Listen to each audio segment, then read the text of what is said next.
My name is Michael Goldberg. I am the Executive Director of our Veale Institute for Entrepreneurship at Case Western Reserve, and I also teach in the business school at Weatherhead. And welcome to our speaker series. And if it's an alumni, we call it, it's the Alumni Speaker Series. So today it's our Alumni Speaker Series. It's great to have Aditi back in our Case community. So today's session will be moderated by Connor Nally, who's also working in the automotive space. And Connor was a student of mine in a couple of classes and is back working remotely. I guess you're officially graduating this weekend. So congratulations, Sunday, yep. Connor. And then so I can't call you a student anymore, starting next week. We have a nice sort of small group here. This is going to be really participatory. It's going to be sort of Connor's show to run and entertain questions. And we really do encourage those that are on with Zoom. And then there's a number of people that are watching on Facebook Live to either just raise your hand, your sort of virtual hand or real hand, and let Connor know you have a question. You can put it in the chat. And for those who are on Facebook Live, just put something in the chat, and Doug and I will be monitoring the chat, and we'll make sure that Connor gets the question. So with that, let me turn it over to Connor. And Aditi, thank you so much for doing this today. Thanks for having me. Hey, everybody. Like Professor Goldberg said, I'm Connor Nally. I'm graduating on Sunday from Case. I studied finance at Weatherhead. And I'm starting work at Rivian, which is an automotive startup based out of Detroit. And I'm happy to have Aditi here. Before we get into it, I hope everybody's staying safe and healthy. And I'll just hand it off to Aditi and let her kind of give an intro and just talk through her experience at Case and maybe just a quick rundown of her positions. And then we can get into some deeper questions. And like Professor Goldberg said, if you guys have anything you want to contribute, any questions you want to ask, feel free to just butt in or type in the chat or whatever. Okay, great. Thanks so much, Connor. Hi, everyone. My name is Aditi Sharma. I'm a 2009 biomedical engineering graduate and a 2010 master's in engineering and management graduate from Case. Right after Case, or right after MEM, I had a startup, a medtech device startup, that didn't do so well. And from there, I went into venture capital for a bit. And then from there, I went into corporate venturing and corporate innovation at Goodyear in Akron, Ohio. Did that for a few years. And then from there, I joined Honda Innovations, which is my latest role, where I'm a program manager looking at different verticals. So my vertical focus include automotive, autonomous, and ADAS technologies, manufacturing related technologies, and robotics, fintech, and then HMI for Honda and any of its related product lines. I also have a geographical focus, which happens to be East Coast and Canada.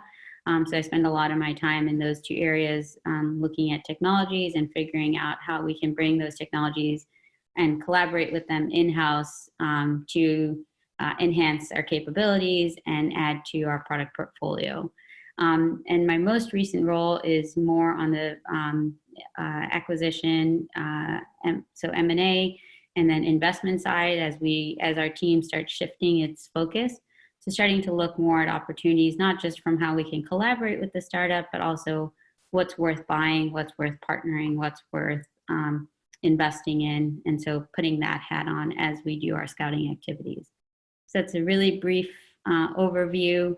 Obviously, none of this is a straight line, all very squiggly, going from biomedical engineering to automotive, and lots of dips and thoughts and pauses along the way, but all added to all part of the journey. Great. So yeah, we spoke a little bit last Friday, and you've got a really interesting array of experiences and being based in the Midwest in venture and then working in corporate and trying to get a product launched. And we'll get into that a little bit later, but I guess the most obvious question is, how is the company handling the current COVID-19 crisis, and how have things changed? Obviously, you're remote. and just kind of what are your outlooks for the next couple of months to next year? Yeah, so that's a great question. And I think that's a question that we're asking ourselves too in real time. For us, our manufacturing came to a complete halt when COVID started around March 11th. And we've just started resuming activities.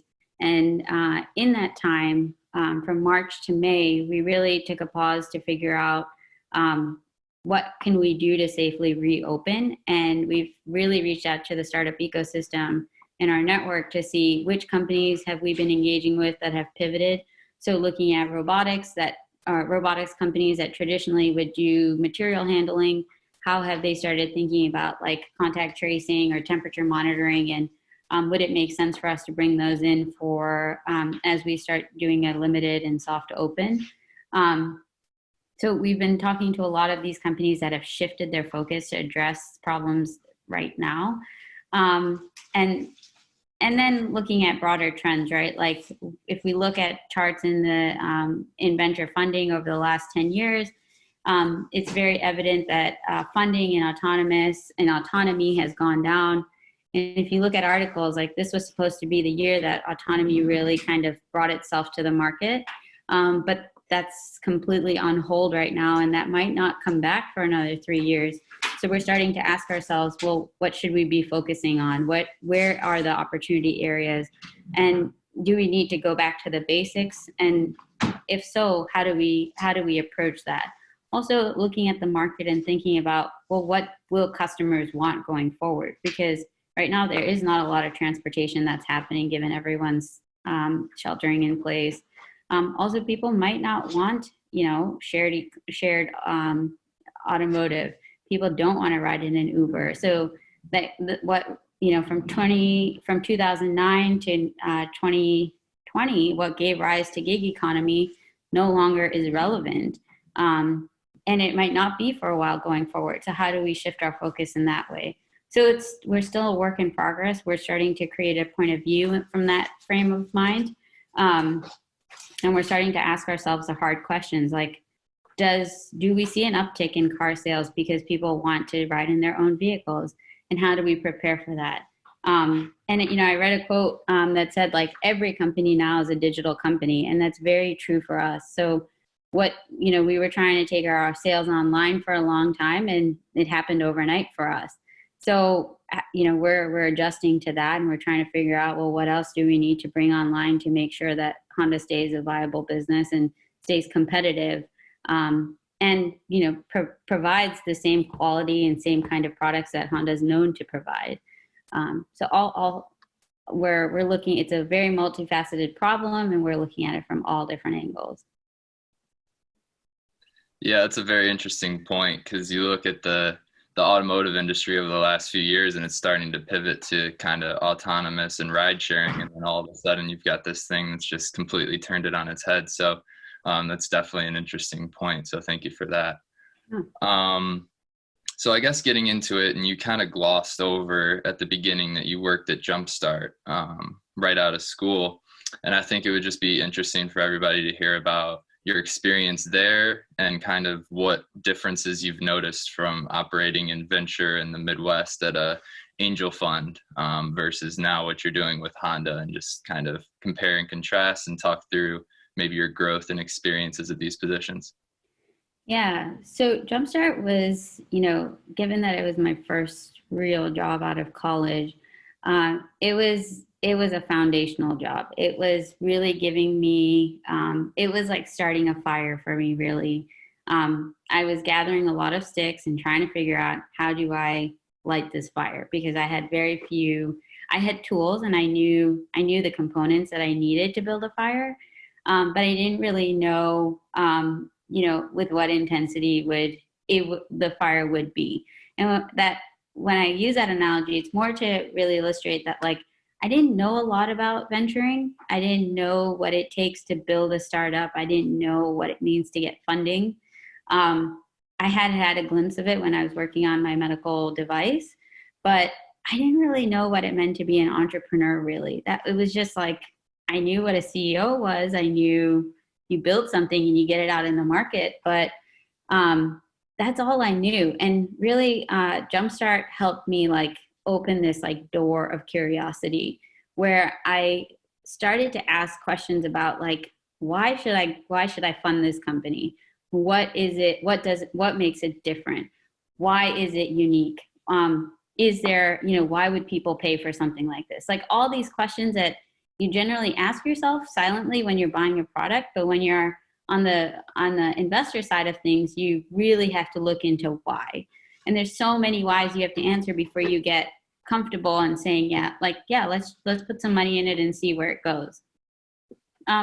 It was also a good juxtapose to my small taste in entrepreneurship of being a startup, part of a startup, where I didn't really know why my product wasn't doing well. I didn't know why nobody believed in it quite like I believed in it.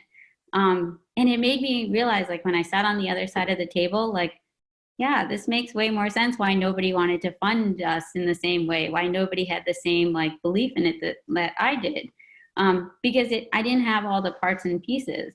And I wasn't asking the same type of questions. I wasn't looking at it from the same frame of mind. And nor should one, right? Like investors look at it very different than entrepreneurs do, but having that opposite perspective really helped me like understand building a startup and funding a startup. They're complementary, but they require very different types of questions that you have to ask yourself.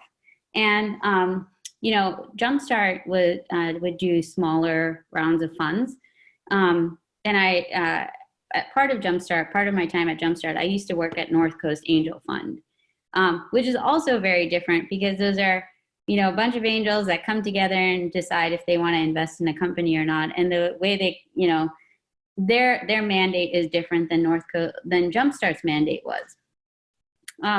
So talking to a lot of those angels and trying to understand like why should we invest in some of these companies was also like sometimes it was overwhelming because here's 3 different perspectives, but all very relevant and all very necessary at different stages of a startup's life.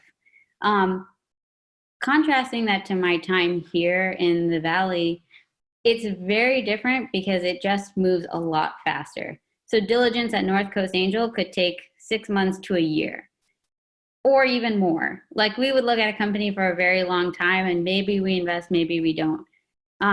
Here, diligence takes very little time. People sometimes meet an entrepreneur 4 or 5 times and say, yeah, we want to invest because the space is just moving that much faster. Also, capital is just easier to come by. And I use that loosely, but I think there's a lot more people that are willing to be a lot more bullish and say, yeah, I'm going to put like $500,000 in this, see where it goes. If it works, it works. If it doesn't, it doesn't. Whereas $500,000 in the Midwest carries a lot more weight, goes a lot farther, and has a lot more diligence behind it. That was then.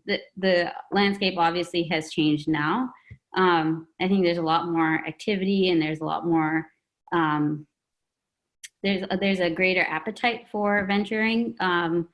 That people are seeing that this is a really this is a fast moving space, and with big exits like Cover My Meds and Root Insurance and companies like that really bringing the Midwest to the forefront, I think people are starting to free up capital easier in the Midwest. That wasn't the case before. And my last point to that would be, when I was at Jumpstart, a lot of our focus was on med tech. Because that industry, because of Cleveland Clinic, and because of a lot of what's coming out was related to medical technologies. And so that does take a lot longer. You have to have more diligence. The process is longer. Whereas in the Valley, there is med tech. I don't focus on it right now, but a lot of fast innovation happens in hardware and software, which is sometimes easier to deploy, try, and get out in the market. And so, it's different, but I think the landscape has changed tremendously from when I was at Jumpstart to my time now. And I think I'm seeing this shift in like, even how I think about like, yeah, let's just try something for, X amount of dollars. And there's more, corporates are more willing to play, traditional entities that you wouldn't hear of, like Anthem having a CVC function that's looking to try different things, or traditional companies that usually wouldn't think about working with startups are starting to become more agile in that way. Great. So just a quick follow-up, and then I'll see if anybody else has any questions to ask. So you mentioned you work for the Angel Fund and Jumpstart, and then you moved to Honda, who's a global corporation with, tons of capital, tons of product offerings. Maybe if you could talk a little bit to how it differed operating in this new Honda setting versus Jumpstart, which is more of a regional type of corporation. So it's different because, well, one is a corporate function. And the challenge is that, at Honda, even though I'm part of Honda Innovations, we're like a standalone entity, and our team has to act like a startup, because what we're doing with other startups in the ecosystem is we're doing quick pilots, trying, and then moving it on to our customer, which is our internal stakeholder. Traditionally, that's where our value came from, is to be able to find a need internally, match it, try it, and then see if it's something that's worthy of moving into our R&D division. So with that regards, like at Honda, we try to operate with the same kind of speed. We try not to have that same, that unfortunate slowness that large corporates get. And we don't have an unlimited budget. We have a set amount of budget that we need to make sure that we're prioritizing, and we're trying as much as we can, because we want to be able to move the needle internally. And so a lot of my work is talking to internal stakeholders and trying to figure out where do these new technologies that we're finding fit. And then the other part of my job is understanding, there's so much in the ecosystem. There are certain spaces that are very cluttered and they're very noisy, trying to take out the noise and figure out what actually holds muster. Where is the value in this space, and who's doing something that actually is unique and differentiated. And so that takes a lot of just understanding the technology and figuring out, creating a metric for how do we create this differentiation. At Jumpstart, like I said, since it was my first job, it was me just trying to understand the space. It was just me learning a lot more than actually doing, which was very helpful because I didn't know a lot. I didn't have a point of view. I was developing my point of view at that point. Now I think because of the volume of companies that we see, and because of the amount of people internally and externally that I get to talk to, I have a point of view, and I can create one relatively quickly based on the data points I have. And when I don't have a point of view, I'm able to rely on my engineering team, or my what we call our synergy team, which are engineers from Japan, to help us get that point of view. And so it's a different way of operating. It's not as foundational anymore. It's more of I've built on the Jumpstart foundation, and my thinking has developed a lot more since that time. Very cool. All right. I'm going to pause and see if anybody else wants to type in the chat or jump on the mic and ask a question. Go ahead. You're okay if I go ahead? Yeah, okay. Go for it. So I have a question so I mentioned in the beginning, I work in the tech transfer office here at CASE. So we are commercializing technologies, licensing to companies, and starting companies. So we do the CASE startups. And as far as I know, we haven't worked with Honda Innovations, but I would just be curious, can you give some examples, just some of the things that Honda Innovations would invest in? You mentioned faster moving technologies, non-medical, more on the software side, but are there ways that CASE could work with Honda, maybe some, non-traditional things that you've invested in, and have you worked with Case? Yeah, so that's a great question. I haven't worked with Case in the past, but I've definitely talked to, I've talked to like Bob Sopko, and he's introduced me to a few. And at CES, I see the Case team that's always at the Startup Pavilion, and it's always exciting to see the companies that do have their booths there. And Honda is just starting to do investments in general. And typically in the past, what we've done is we've done proof of concepts, which vary in length, in budget, in just the scope. So I think that's still our mode of operation. We would love to do POCs if there's a relevant technology. Like one that always stands out in my mind is, I remember there was a company while I was there that was using non-Newtonian fluid to cover potholes. I'm not really sure what happened to them, but that I thought was a very interesting idea, very relevant to automotive and in general transportation, because that's a really big problem in many parts of the country. And so it's always interesting to meet unique startups like that are trying to do something that seemed very simple, like cornstarch is a non-Newtonian fluid. It like really solves a basic problem without a lot of money. And it was a really interesting concept. We've talked to a company in the past and really like the guy called FGC Plasma. He went to Case, very interesting technology, very high tech. And he's solving a very hard problem. And so in that capacity, we've engaged with different startups. There's another one, Path Robotics in Columbus, again, another Case alum, also solving a very hard problem in automotive and welding and autonomy. So there's some really interesting technology coming out of Case, and would love to engage further.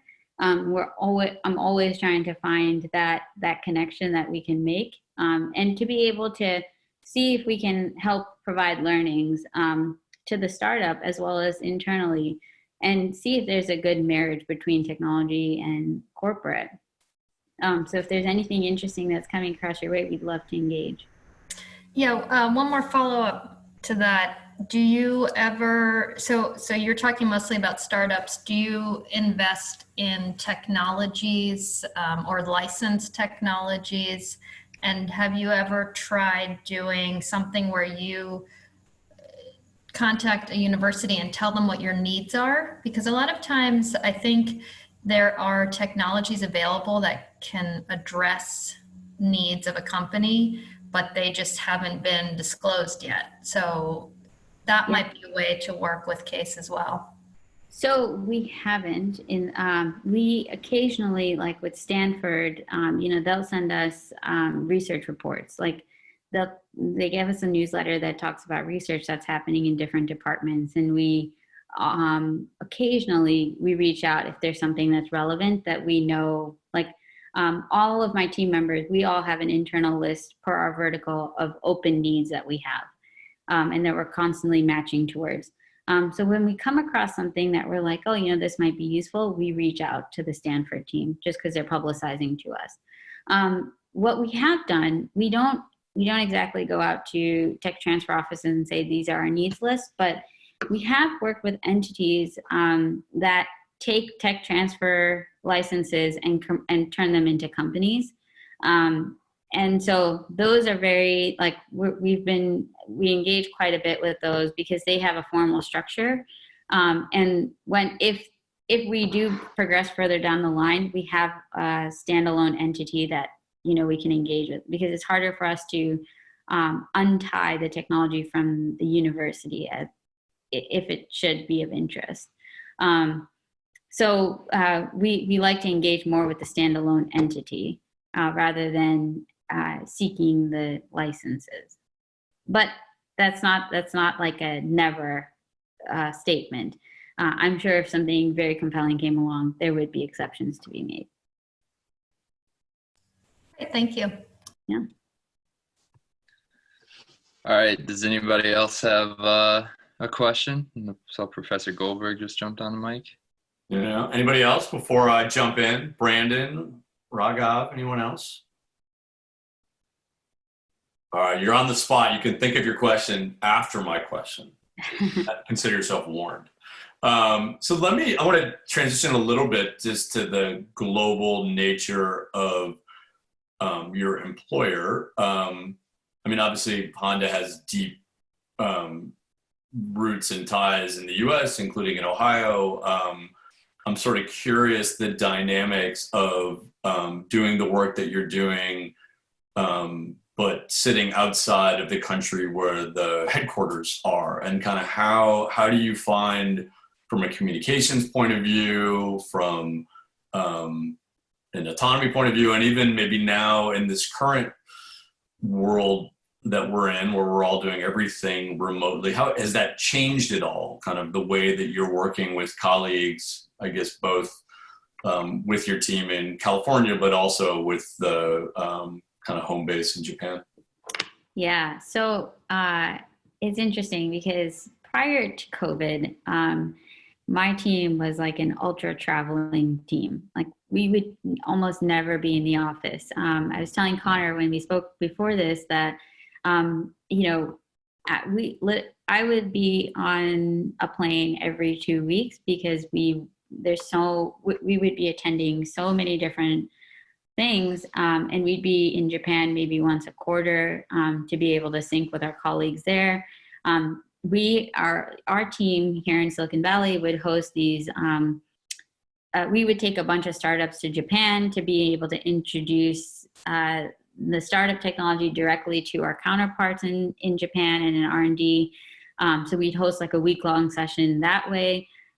We were doing so much travel that that's how we covered the globe.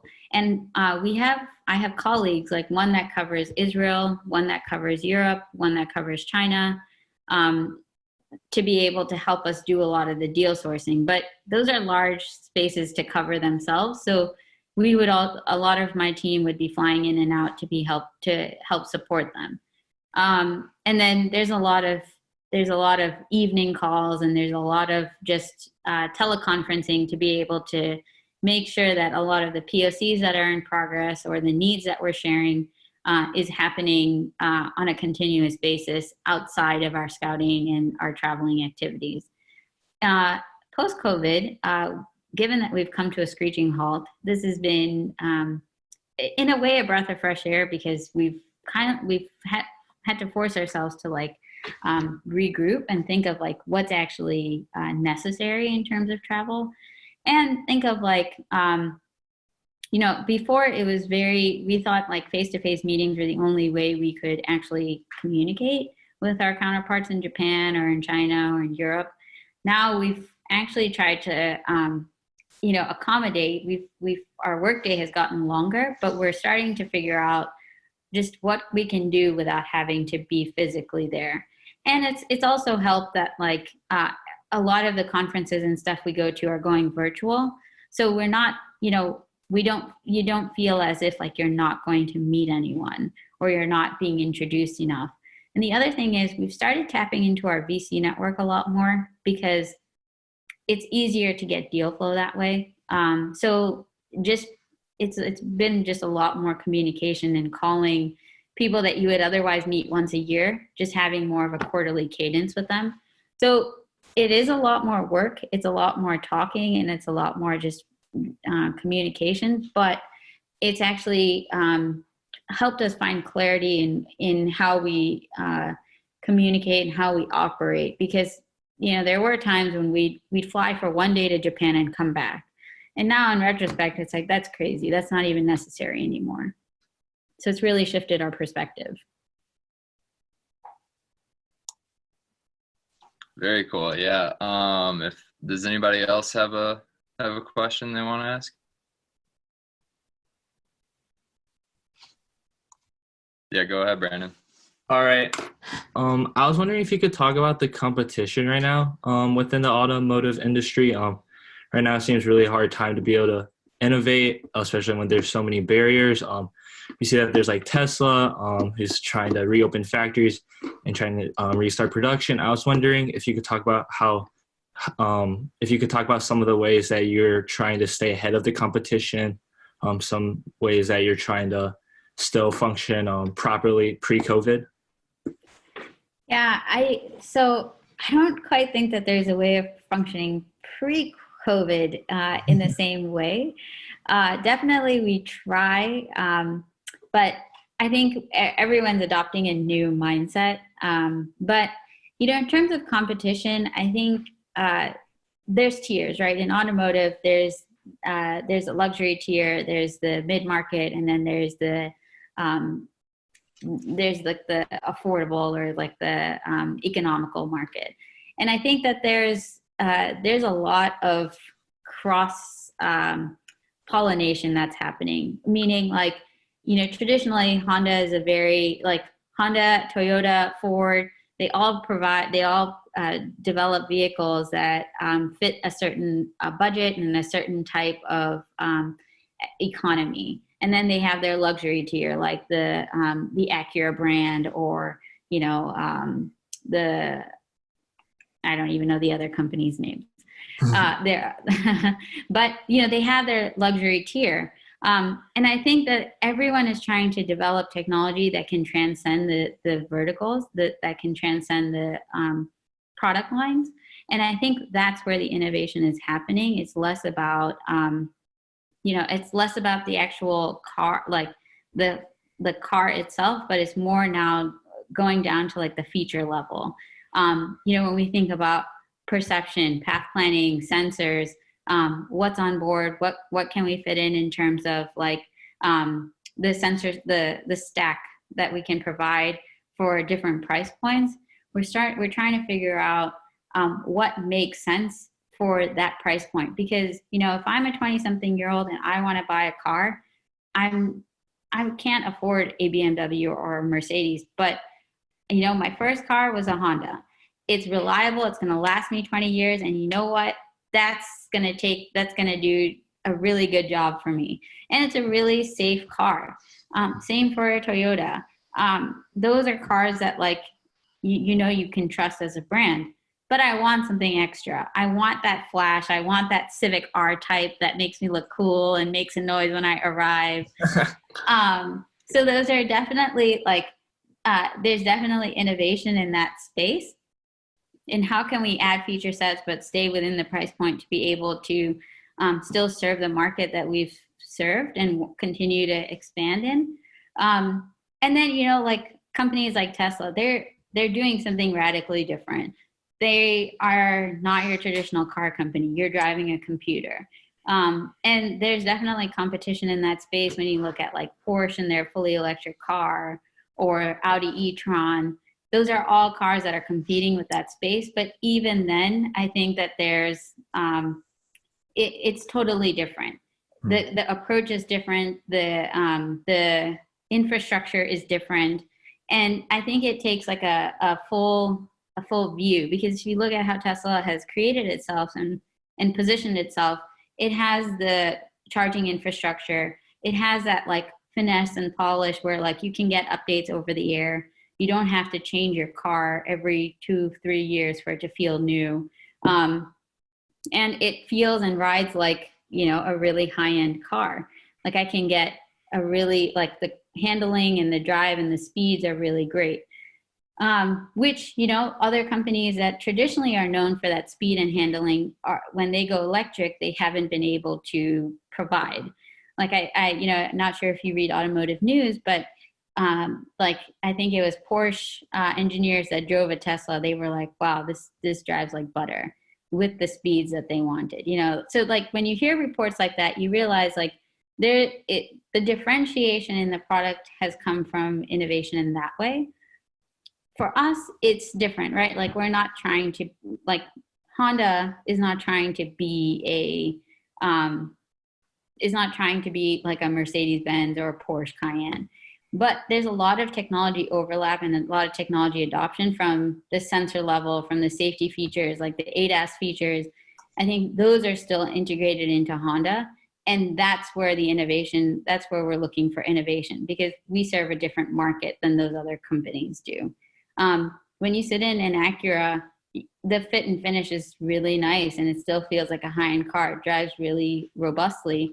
And again, like the different types of sensors and equipment that's put in is different. The challenge, though, the problem in the automotive space innovation is we plan for car model years out.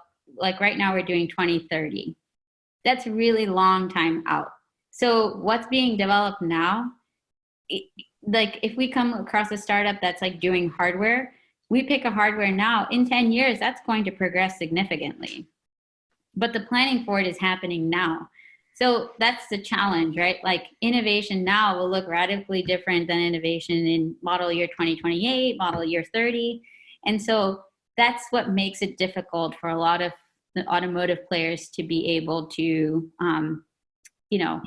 to really push the envelope, because unless it's software, it's really hard to bring it down. It's really hard to implement in like a 2022 model year car, because that planning happened 5-6 years ago. Awesome. Thank you.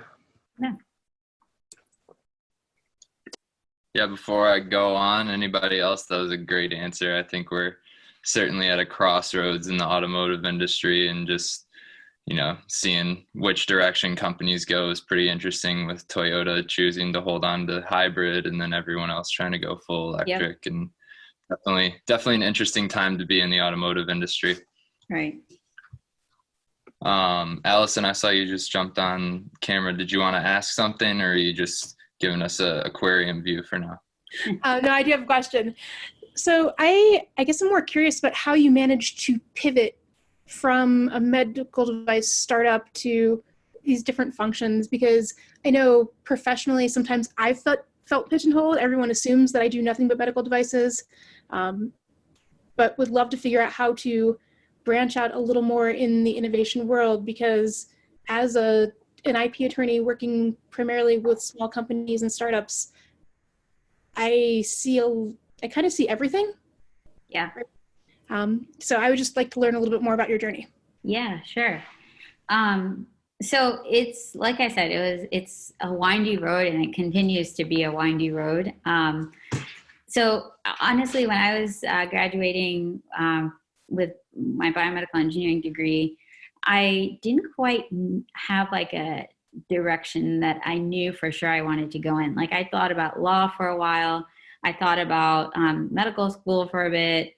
I just didn't know. But there's like one thing I knew is I didn't want to do research. I'm a very instant gratification type person, and knew like there was no way that line was going to be for me. So when I thought about like all these different areas, I was like, well, I don't quite know yet. And that's when I said, let me get a master's and figure out like what's the management side of things, because that's the only thing I hadn't really explored. And when I was at my MEM program, I came across Biodesign, and Biodesign really took me down this path of understanding design, like traditional design. Like when people say user-centered design, like I'd never ever like even come across that. I don't know why. I just never thought of asking the user, what do they want, and figuring out who is my user. I just thought you build something and you put it out in the market. And that was kind of like I was just so fascinated with it that the marriage of the two made a lot of sense. And then when I was, after Jumpstart, I took this course that Michael taught. I audited it for a few weeks, and I realized like I like user design thinking and design thinking and all that, but at the core, I'm still an engineer. At the core, I still want to build things, but those are great tools for my toolbox. And so every job I approached after Jumpstart, it was by just saying, foundationally, all jobs are very similar. It's about the mindset. It's about thinking. And it's about taking a problem and figuring out how to solve it. And so for me, biomedical engineering is thinking about the problem and trying to solve it. It's just in medicine, or it's medically related. In automotive, still my problem exists. Like, how does an autonomous car drive autonomously? My problem is I need to be able to see, I need to be able to know my unknown objects, I need to be able to have a path planning, tool, I need to have sensors, I need to have redundancy. Okay, that's how do I get to my solution? Manufacturing, I need a robot to work indoors. That's my problem. How do I get it to work? So again, it's like I just took my engineering tool set and I said, like, foundationally, this is how I'm using it. It doesn't matter how I apply it and in what areas I apply it. And honestly, like, every day is a learning, every day, right? For me, like, when I look at the fintech space, since I spend a lot of my time looking at fintech companies, it's a problem and solution type situation. Like, I have to like deconstruct a startup and say, at the core, what is the technology they're using? Who are they using it for? Why? And is the user actually using it? And I did that in biomedical engineering. When you're doing your senior year thesis, why would somebody want a pill box? What is the problem you're trying to solve with the new pill box you're creating? And how do you increase adoption of taking a pill every day? So that's really how I approach every job after Jumpstart, is saying, like, as an engineer, I have the ability to take a problem, deconstruct it, and then get back to its solution. And then you layer on information about that space. And really, that's how I approached all my interviews, and that's how I really, and at the end of the day, it's about how curious are you about a certain field. Are you willing to go down a rabbit hole to learn as much as you can, and then emerge by saying, like, I know enough where I can ask, smart questions to add to my knowledge base. And then creating a network around you that's smarter than you, that can help you answer those questions. Because I rely on my engineers so much. They're really good. They're really excellent at what they do. And they help us build these POCs. So they really know the ins and outs of a lot of this. And they help me understand when I don't know, which is 90% of the stuff, that they're my go-to people. So just approaching it in that way. Awesome, thank you. Because you just described a lot of my days working with clients, right? Trying to do kind of the same thing. Yeah, absolutely. All right, anybody else, or you want me to keep moving with a couple more questions? All right, so you talked a little bit about, you touched on product development there, and sounds like you're something that you're still very passionate about. And I think we haven't really touched much on your experience at Goodyear and kind of what you were tasked with there and trying to bring a product from Europe over to the United States. So if you could just talk about that a little bit for everybody. I thought that was a really interesting thing we talked about earlier this week. Yeah, so at Goodyear, I joined the business model innovation team. And again, it was in an effort to get back to building something. And so at Goodyear, one of the projects that I was given was to build, Goodyear had already launched a tire monitoring service in Europe, and they wanted to launch that into the US market. And so I was asked to lead the development of the tire monitoring service in the States. Again, it wasn't a lone effort. Heavily guided with the European team and a lot of engineers at Goodyear who helped doing that work. But one of the things that I came into that project thinking was, they've done this in Europe. All we need to do is move it over. It can't be that hard. And that couldn't have been farther from the truth, because, when we started, we picked 2 customers to try this technology, this European technology, their fleet. We chose 2 fleets to try this technology on. And I learned a few things. And this user-centered design, or this design thinking methodology, was very, very critical in understanding the customer, the market, and the reasons it didn't work as smoothly. And the thing was that when we took the technology from Europe to the United States, we installed it on these vehicles, we sent the vehicles out, and we were monitoring them. And we were monitoring them to see when tires on these long haul trucks that you see on the highway, when they would be having these leaks, slow or fast leaks. And why we're looking at that is because when they have leaks, it can cause problems where they can miss their delivery time, or they can have a blowout on the side of the road, which is very costly. So if we can alert them that there's a slow leak or a fast leak happening, they can pull over, address it, and get back on the road. And it costs much less. What I learned was, the long haul trucking industry is super, it's a very difficult industry because they're so used to working a certain way. Truckers are not technologists. They definitely use a ton of technology on board, but they're what's the nicest way of saying this? They're just regular people that want to drive a truck. That's it. They want to drive from point A to point B. Secondly, the operators of these fleets, one of the sites we showed up on, they were using MS-DOS. In 2013, they were using MS-DOS, and our jaws were floored. We were like, what is that? Is that a dot matrix printer? So we couldn't put in software there without doing development. And then lastly, a lot of these truck drivers don't want to be followed. So what they would do is they would cut the wire cable, and our tracking unit would go offline. So we had like 30 of the 50 units that we'd installed go offline. How can we do tracking if we don't know where they are and we don't know what's happening? So I spent a lot of my time just tracking these trucks and figuring out where they are, how we can get them back online.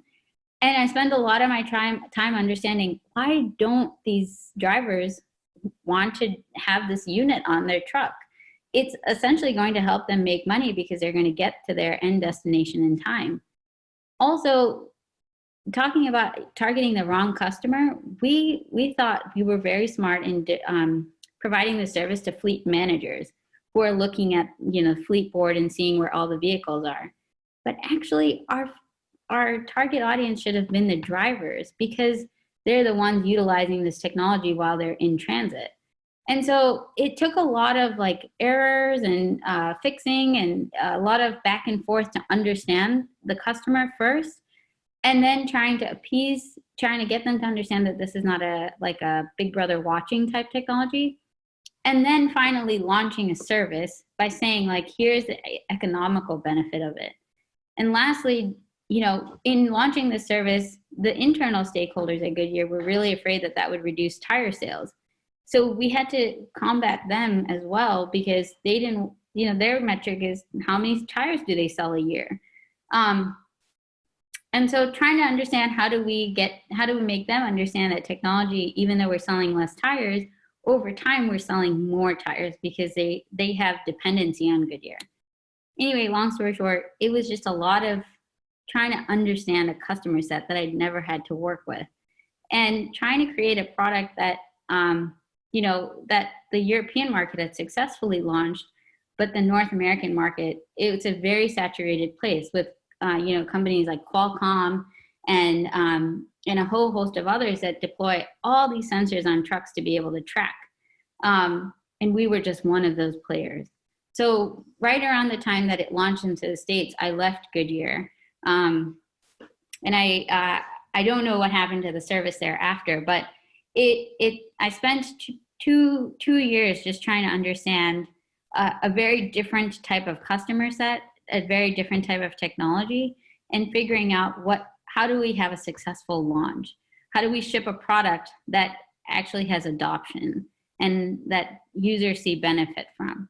And that's sometimes the hardest part of creating creating something new, is when you introduce it into the market, you have to see how the users react to it. How do people use it? And then trying to change according to the behavior patterns that you're seeing. Awesome. Yeah, I have one last question before I'm going to hand it back over to Professor Goldberg. And this is totally different from everything else we've talked about today. But when we spoke last Friday, it seemed like networking was something that you were pretty passionate about and something that helped you along the way. And I know Professor Goldberg loves his networking. So if you could just talk a little bit about that and how that helped kind of guide your career path, that would be great. Yeah. Networking is a necessary evil. It's really uncomfortable when you're starting out and when you're doing it and you're building your network. The benefits of college is you get a ready-made network amongst your friends, which you can tap into and you can always rely on. But when you're working and you have to create a new network, for me, moving from the Midwest to the West Coast, I had to create a new network from scratch.